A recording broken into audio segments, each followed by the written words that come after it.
It's Friday, everyone. What do we do on Fridays here at the Hint Hive? That's right, we smash the patriarchy.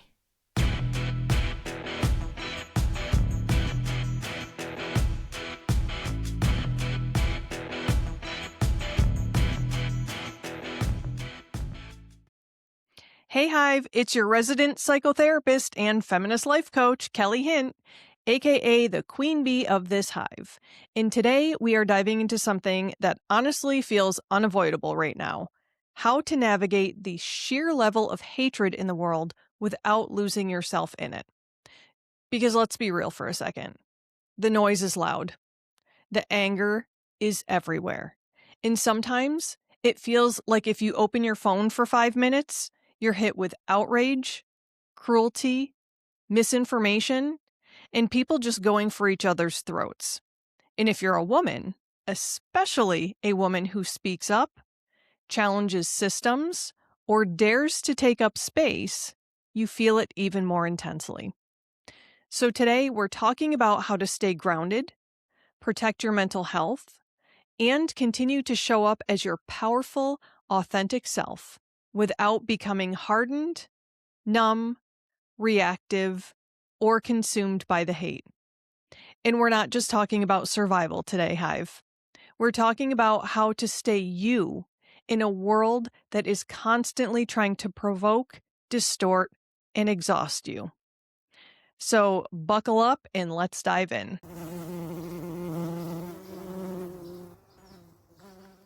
So let's name what we're dealing with, because we cannot navigate something that we refuse to name.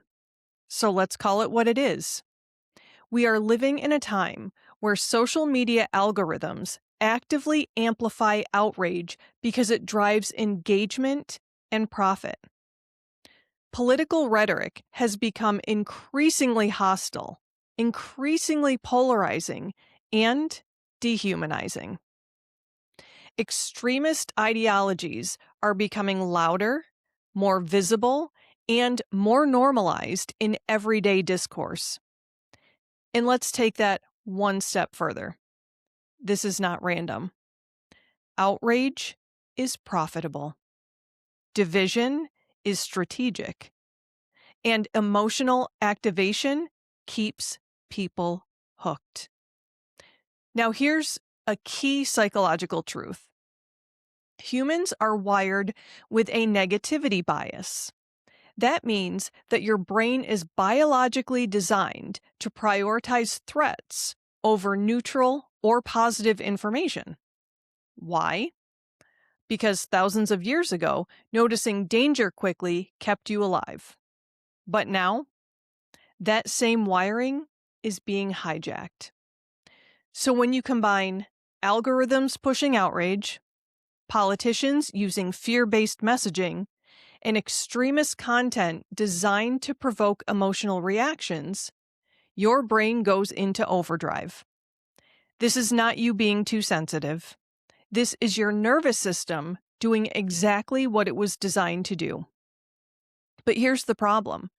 When you are constantly exposed to hate, your body doesn't know the difference between a real immediate threat and something you're reading on your phone at 10:30 at night while you're in your pajamas. So your system stays activated. You don't come down from that stress response. And over time, that chronic activation can lead to anxiety, emotional exhaustion, hypervigilance, cynicism, compassion fatigue, and burnout from simply existing in the world. I am feeling this so hard right now myself. And worst of all, you start to lose yourself. So let's talk about what happens when you don't protect yourself from this environment. Let's talk about the hidden cost of internalizing hate. Because the danger isn't just exposure to hate, it's absorption of it. And this is where it gets subtle and dangerous. When hate is constant, you might start to become hyperreactive or constantly on edge, You might feel hopeless about humanity or the future. Yep, feeling that one too. You might withdraw from conversations that actually matter.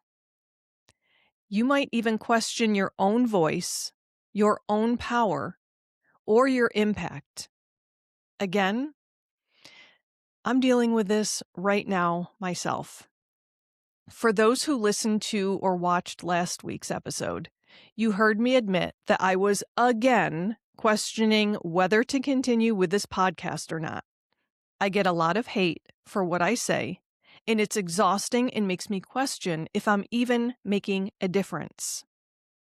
And also, on top of the personal chaos that I'm dealing with, not a good combination. Another thing is that you might feel emotionally numb or disconnected. Again, I've popped in and out of that myself a few times.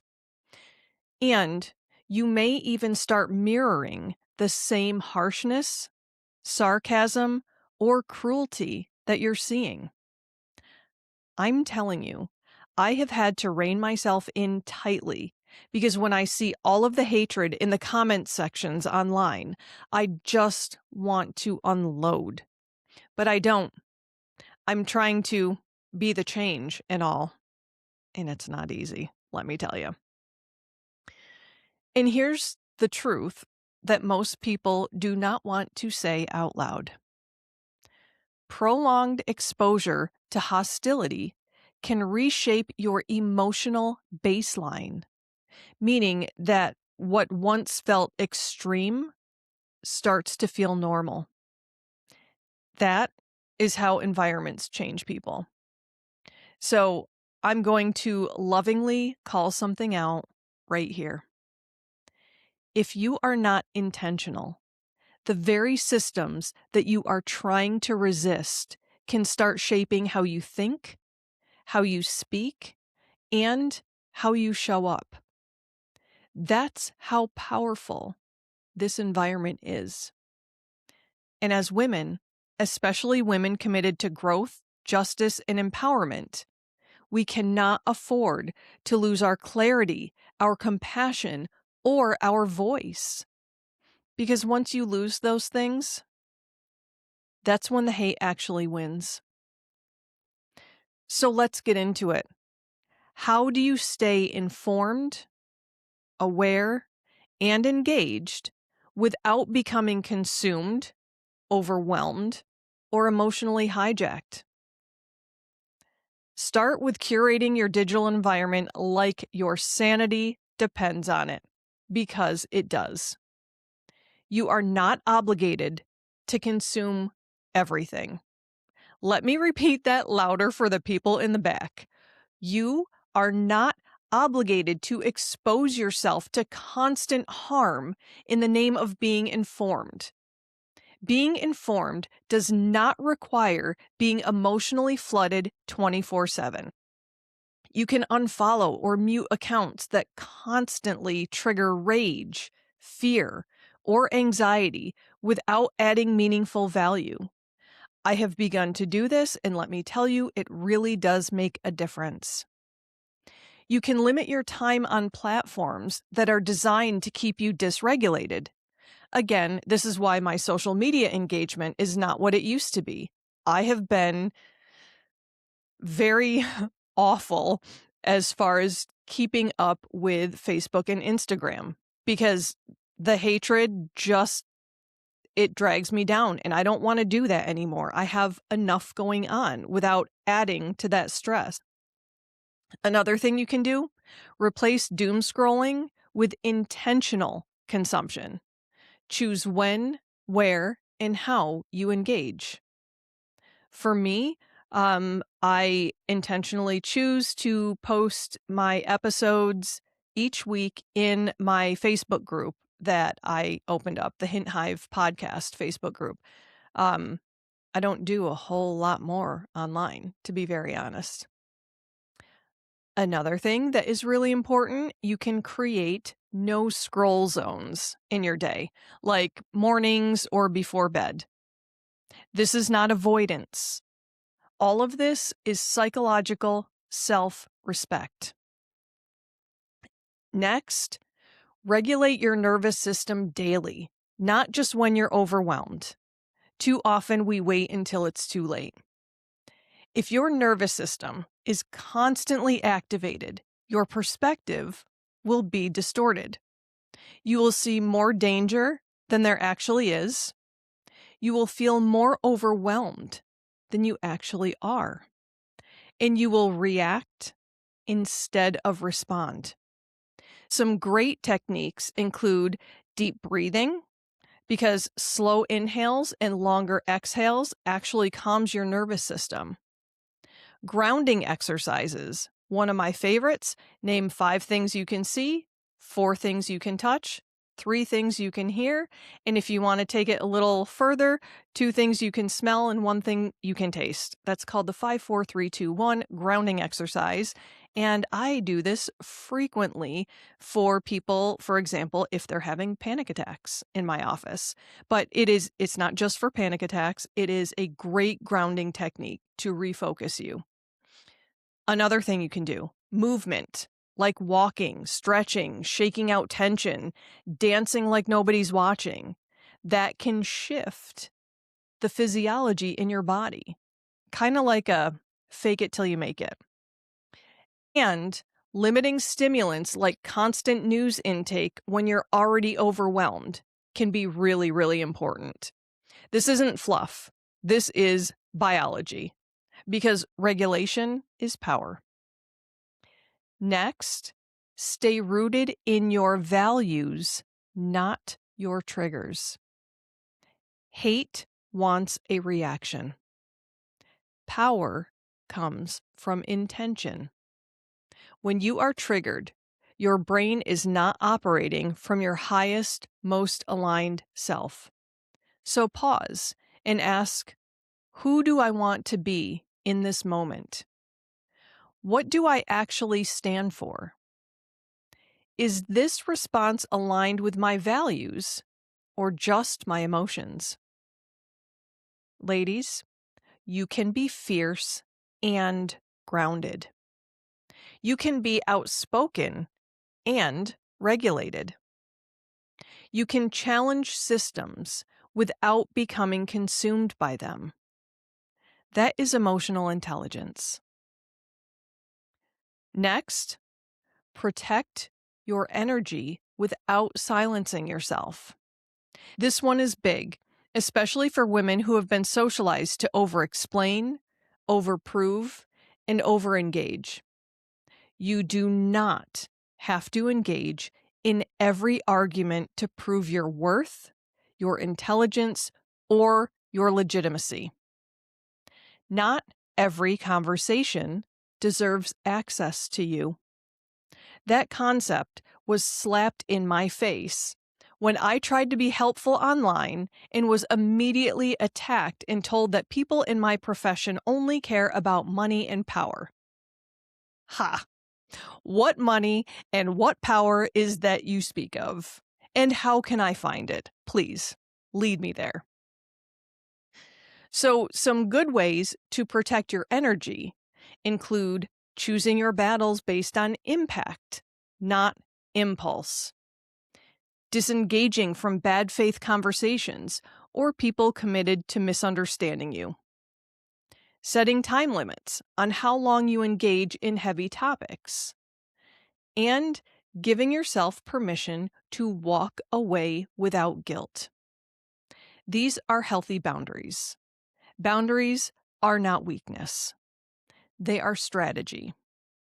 And honestly, they are survival. Next, stay connected to real people and real joy. The internet is not reality. I'll say it again for those who need to hear it, because apparently there is an internet filled with people who don't get this. The internet is not reality.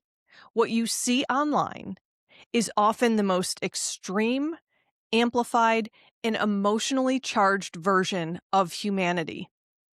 But that is not the whole picture.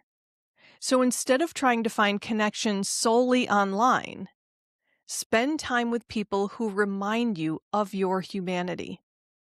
Engage in hobbies, creativity, or rest that reconnect you to yourself.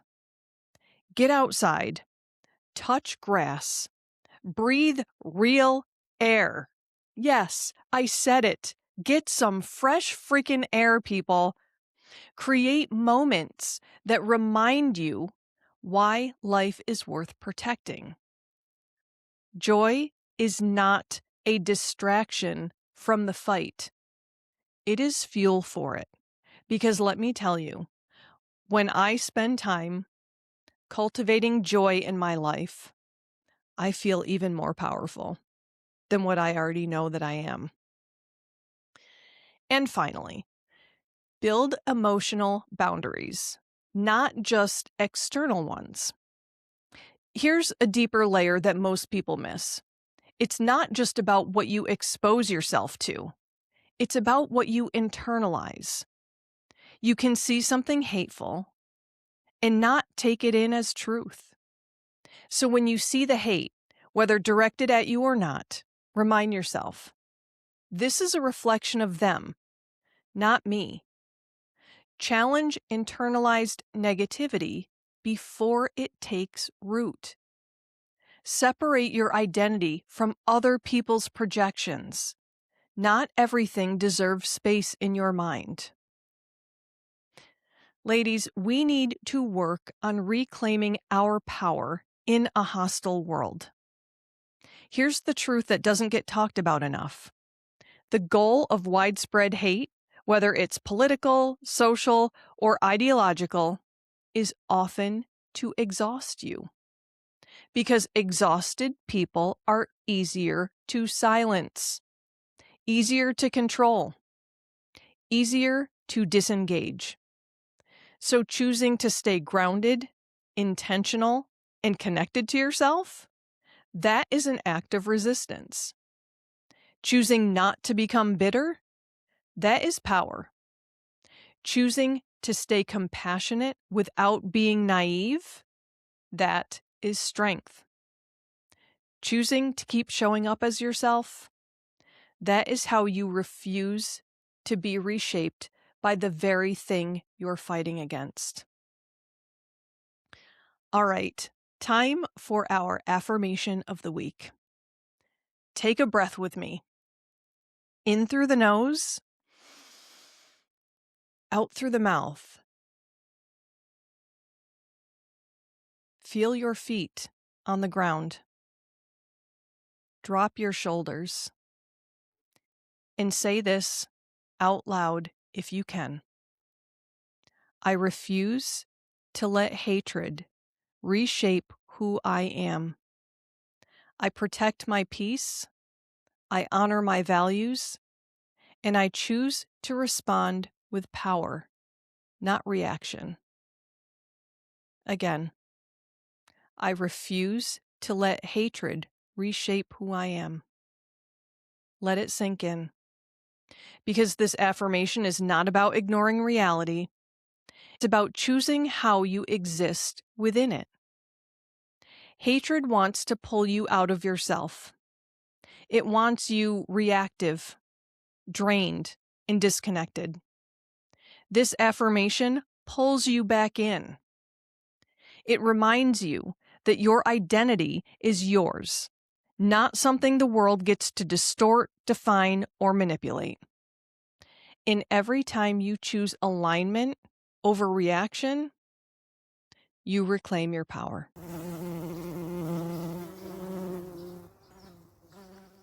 Hive, you are allowed to care deeply about what's happening in the world without destroying yourself in the process. You are allowed to stay informed without being consumed. You are allowed to be powerful without becoming hardened. You are allowed to feel without losing yourself. The goal is not to become unaffected. The goal is to stay rooted. Grounded women are powerful women, and the world does not benefit from you being burnt out, shut down, or silenced. It benefits from you being clear, intentional, and unapologetically yourself. Because the world does not need more reactive voices. It needs grounded, self-aware, emotionally intelligent women who know exactly who the hell they are and refuse to be shaken out of it. And that includes every single one of you. Okay, my friends, if this episode hit you in the feels, I want you to do 3 things this week. Share this episode with a woman in your life who might be feeling overwhelmed by the world right now. Take one boundary action today. Unfollow, log off, speak up, or step back, whatever protects your peace. And then send me a message or post in the Hive community on Facebook. What is one way that you are choosing yourself this week? Because small, intentional actions, they add up to powerful change. And if you're not already part of our Hive community, come join us. We are building a space where women can process, grow, and support each other without the noise. Because you don't have to navigate this world alone.